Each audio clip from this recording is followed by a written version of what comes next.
발치를 해서 교정을 하는 과정에서는 그런 것들도 고려가 되는군요. 그렇죠. 예, 그래서 사실 이것 뽑는 게 더 편한데 겔복과 해야죠.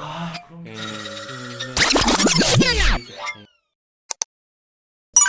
교정을 하게 되면은 아무래도 발치도 많이 하고 그리고 좀 약간 모아준다고도 생각이 될 수도 있는데 이렇게 되다 보면은 확실히 얼굴이 작아질까요?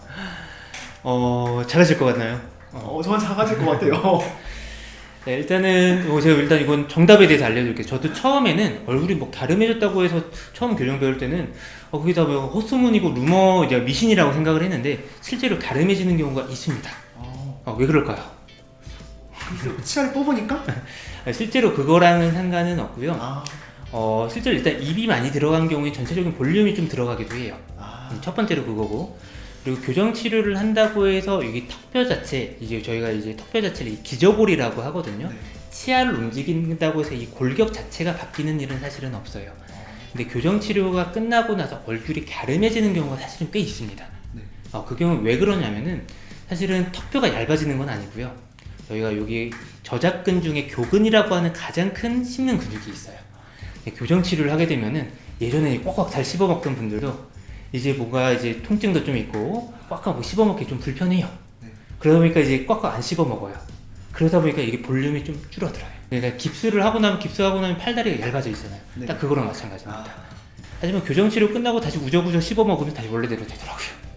네, 그래서 이거는 정리를 해보면은 교정 치료로 얼굴이 갸름해지는 경우도 있고 기대해 볼 수는 있습니다. 아까 그 비유가 정말 찰떡 같아요. 그 이제 깁스를 했다가 풀었을 때 일시적으로 뭔가 근육을 덜 사용해서 얇아 보이는 그런 느낌이라고 생각을 해보면 되겠네요. 예, 맞습니다. 예, 딱 그거예요. 예. 네. 교정하시는 분들이 이런 부분에 궁금하다면 아까 말씀드렸던 깁스 생각해 보시면 될 것 같습니다.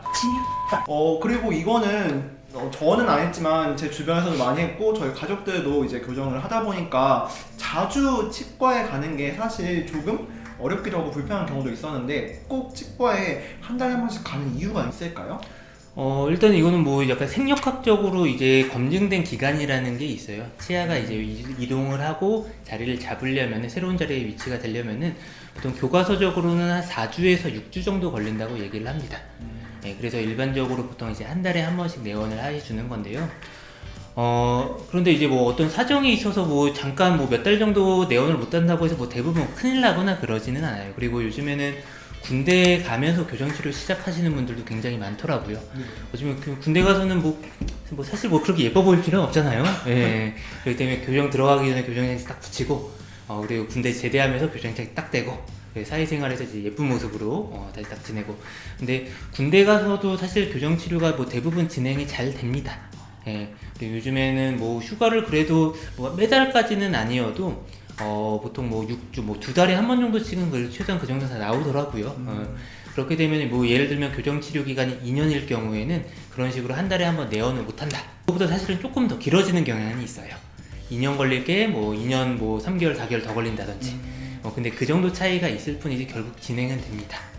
그래서 외국에 정말 뭐 1년 동안 갔다 오거나 뭐 그런 것만 아니면은 대부분의 교정 치료는 전부 가능하다고 환자분께 설명드리고 있어요. 교정 치료를 하는 게 이제 뭐 한 달에 한 번씩 꼭 내원을 반드시 해야 되는 건 아니지만 만약에 그 기간이 길어지면 그만큼 치료 전체 기간도 더 길어질 수 있다 이렇게 정리가 됩니다. 조금은 더 길어집니다. 효율이 그래도 아무리 떨어지죠. 한 달에 한 번 그때 또박또박 치료를 딱딱 받는 것보다는 그래도 2달에 한 번씩 내원해도 진행은 됩니다. 이거는 조금 약간 교정장치를 보다 보면 드는 생각인데 이 교정장치가 아무래도 다 연결되어 있다 보니까 혹시나 교정 중에 충치가 생기거나 해서 발치를 해야 되는 경우 이런 경우에는 혹시 가능할까요?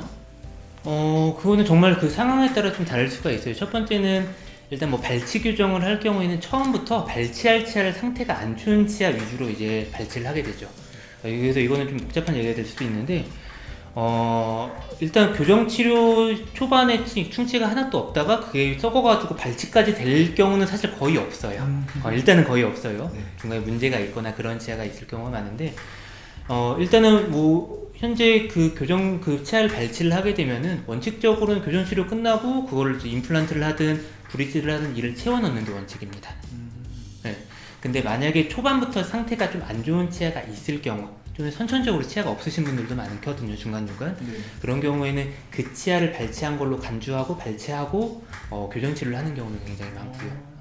근데 이미 교정 치료 진단이 다 끝나고 이제 교정 치료 한창 진행하고 있는데 중간에 치아를 빼야 된다. 그런 거는 어쩔 수 없이 뭐 임플란트를 해야 되죠.